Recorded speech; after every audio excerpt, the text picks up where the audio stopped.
So today I'm on Draycote Water. We've had an awful long period of sort of wind and rain, so the water temperatures are good. Usually this time of year the water temperature is quite high. So the fish are up, there's oxygen in the water because of the wind, and they're up mooching near the surface. And the number one method when the fish are up at the surface like that is dry flies. So that's what we've got to go with today, and I'll show you how I set up with them. So I've got this is a 9'6" 6-weight rod. I prefer a lighter rod when I'm fishing dries. And this is sort of a gradual taper floater. It's quite delicate. I don't need to be accurate. It's not flat calm. It's quite breezy actually, which you'll probably pick up on the mic. So when I get set up, I always prefer to get set up in the boat. And I set up each part of my rod as a separate. It saves far more rod breaks trying to set up a full rod in the boat or setting up pre-boat, bringing everything in and then coming in. So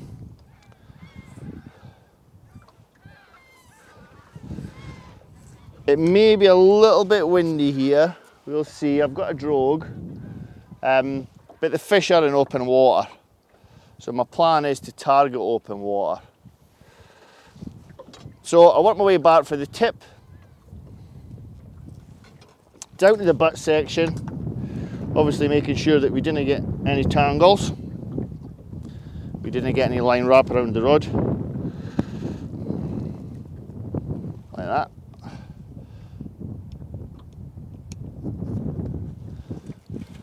And that's me ready to go. Now I just need to set up my leader. My leader setup's really quite basic. Usually I go for a single dry. However today, because it's really windy, I'll set up 3 dries.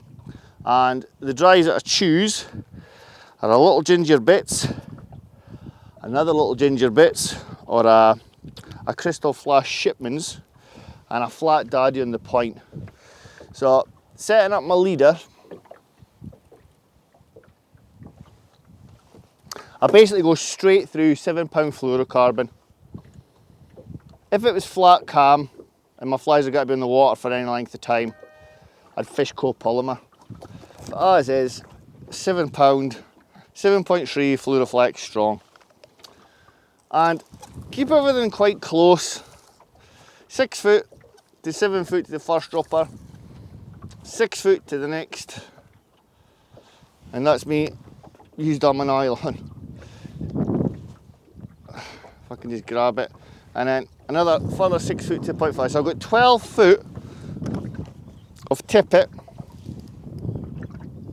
between the top dropper and the point fly, so I can net everything. When I'm fishing with dry flies, I tend to have quite a long dropper because I'll change often. So 7 foot to my first dropper. My dropper's about a foot long. That way I can change my flies 6 or 7 times during the day. Should I need to. Quite often you don't. And it's just that 3-turn water knot.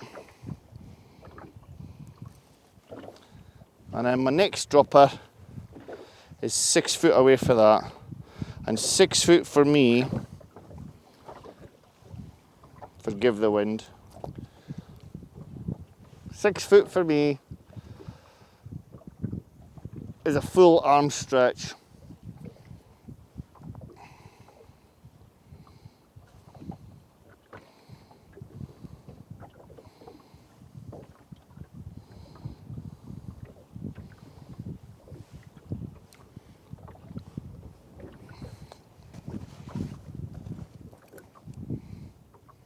There you go, that's that setup. The dry flies that I'm using, like I mentioned, is that fiery brown bits.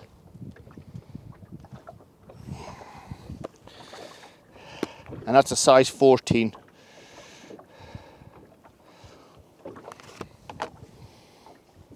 And in the video, I'll just quickly show you this. I'll let you see exactly what it looks like. And it's tied on a particular hook. It's a Hanak 230, I think it is 230. And it's got an out-turned point, which makes a huge difference, like a huge difference.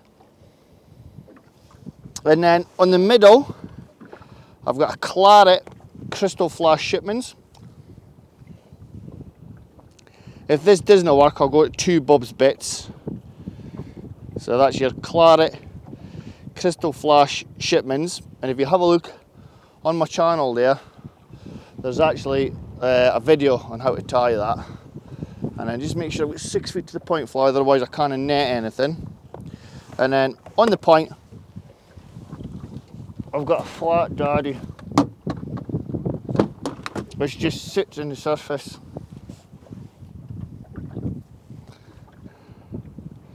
And I catch so many fish on this thing, it's unreal. They take it for terrestrials, I think they also take it for pin fry, shrimp, you name it. The fish just like this fly. So, we're going to take this up to the top of the wind, so I can get out of the way, and then we'll start treating the flies. We'll have gink on the seal's fur, and obviously we'll have a degreasant on the tippet. But let's get out the wind before we do that, shall we? So, that's that rod ready. Now, we'll get ourselves up to the top of the wind, out the way, and we'll start a nice long drift. So the wind's pretty terrible for fishing today. It's really quite strong, but key with dries is degreasant up the leader and a bit of gink on the seal's fur. So like I say, we've got Bob's Bits, Crystal Flash Shipmans, and that flat daddy. And I'll literally be covering, I wouldn't be covering fish, I'll be covering the water. So the first thing I do is degrease everything. That's really important. Even in a big wind like that, just degrease everything. Make sure every bit's done. That way, there's no shine on your leader. And also, any grease that you get from your fingers is taken off. And then what I do is, I put the little bit that's left on my handle, and I can get that if and when.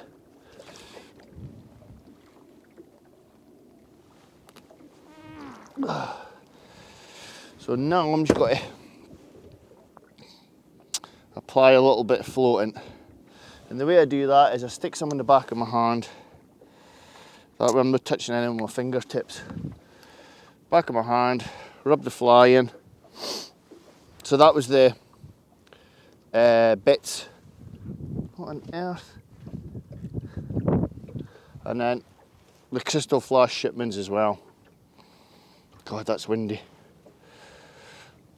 I'm trying not to get into tangles with this wind, which is quite difficult. Right. And back of the Crystal Flash Shipmans as well. And we're kind of ready to go. I like to keep my casts short, but I also have a lot of line ready in case I've got to cover a fish. Like a lot. Because if I see a fish moving, I want the line to be there, but my casts are actually really quite short. 10 feet of fly line, maybe 15 at a push. And quite often when I'm fishing dries, I'll have my glasses off. You can't see very well with glasses on. Now I know people will say about the safety, etc. However, the way I'm fishing with such a short leader, most of my casts are little roll casts. Those flies are going nowhere near my face. Even in a big wind, I can control them. So I'm continually scanning and I'm continually fan casting because these fish are going to come blind. In a big wind like this, you're not going to see them.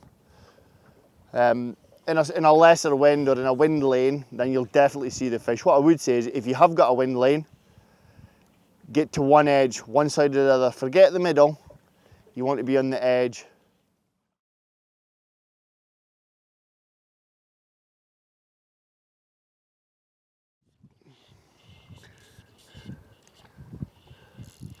That was a great take. just right up and over the fly. And the good thing with this 6-weight is I get such a great feeling when I'm playing the fish. It really is pretty phenomenal. That didn't take long at all, really. Let's see what it's taking. I'm guessing the Shipmans, the way the rise was. Yeah, Shipmans. If I can just get his head up. They've got some power. It's not a big fish by any stretch of the imagination, but it's got some power right behind the boat there. This is why I didn't fish with the drogue.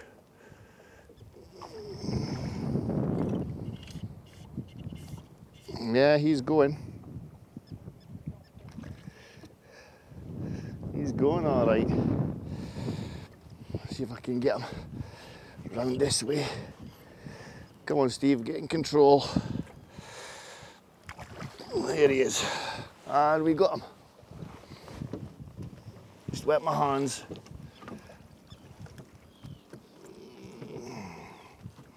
Nice little fish.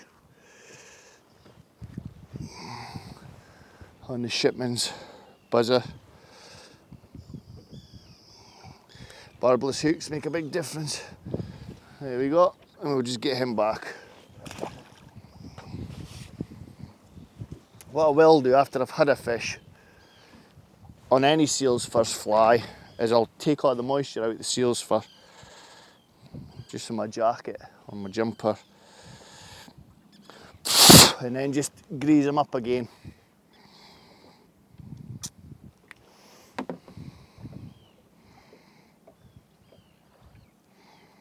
Make sure the fly's fishing right, and then we're good to go. That really never took long at all. We're now on the move. Woo! Just a bit too windy and bouncy down here. Hope you can hear that on the microphone. My glasses aren't bouncing off it. Yeah, it's getting a bit wild, so I'm going to try and find some water that's a little bit more calm than this. This is really bouncy. Don't get me wrong, I've had fish, but I can't see anything. And I've not had many out in open water, so what I might do is I might go to the top of the wind and see if I can see anything. And then if not, I'll come back.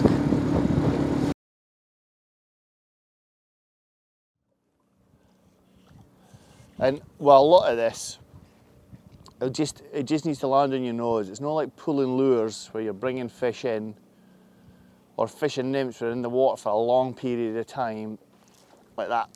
Perfect. And again, I've just changed my fly.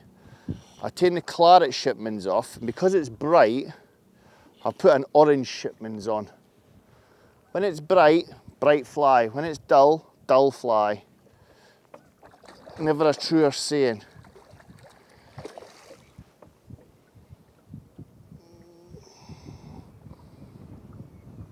Just keep the tension on. Nice silver fish, this. Nice silver fish. Come on. Yeah, cracker. Absolute cracker. On a silver Shipmans, this is a proper fish, this. This is kind of the fish that we want. Oh yeah, yeah. If I could just quickly show you him. Long and skinny. Whoa! Hence you always keep them in the net. I'll just quickly get the fly out. He's doing all his fighting now. Getting me in a right tangle. Come on. Barbless hooks. Makes such a big difference.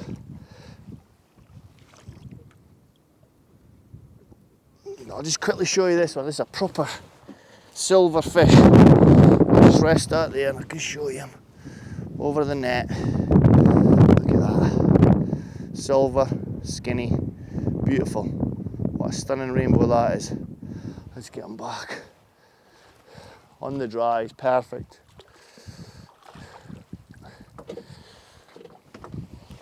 Superb. On the orange Shipmans. Awesome. Just moving over because there's a big slick here. And slicks are your friend when you're fishing dries. I like to be on one side of it, or start on one side and cross right over. It's great for seeing feeding fish. That's me right on it now. There's a fish there. There's a fish right there. Oh, missed him. Missed him.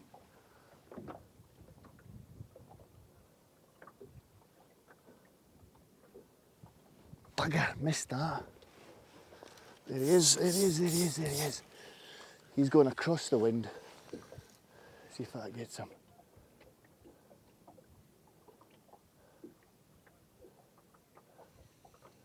That's a big fish. That's a good fish. So I'm just got to fish this blind now. That was one covered him, but I was just on the wrong side, unfortunately. But these slicks are always great. You can probably see the slick just to the side of me here.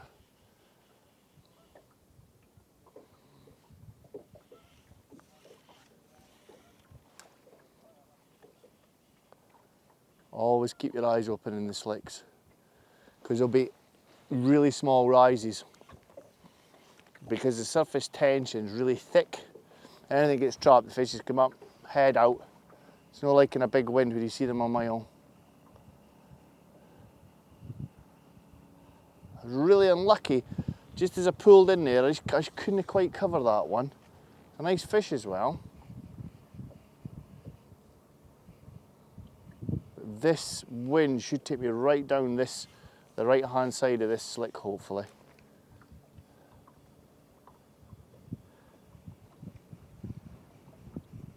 Try to keep my eyes everywhere, in the slick, outside the slick, both edges, any kind of movement. Just quickly take myself back over. I want my flies in the slick as much as I can.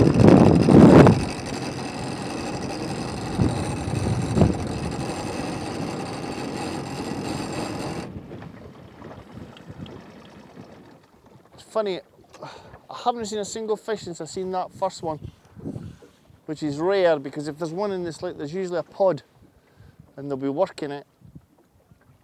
There maybe is a pod, I've just not come on them yet. Only seen one riser.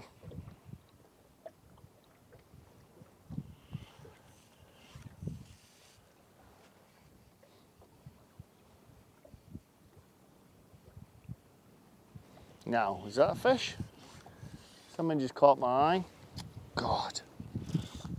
Oh, you're kidding me. I literally got my line tangled, and it must have been a fish. He just came up right over my fly and I bloody missed it.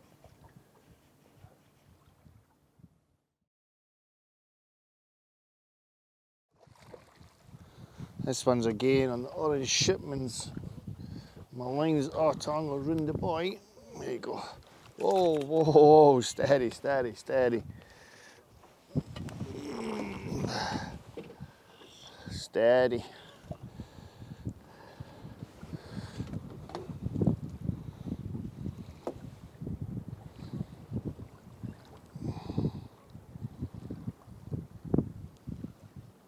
We've got a lot of power, I'll tell you that for nothing. The water's clear, which helps.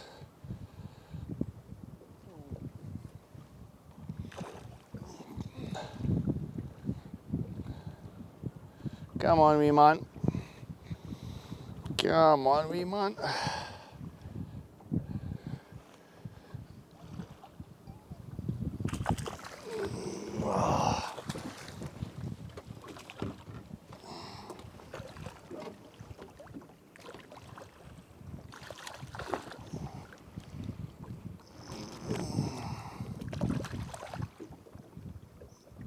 Another one on orange shipments.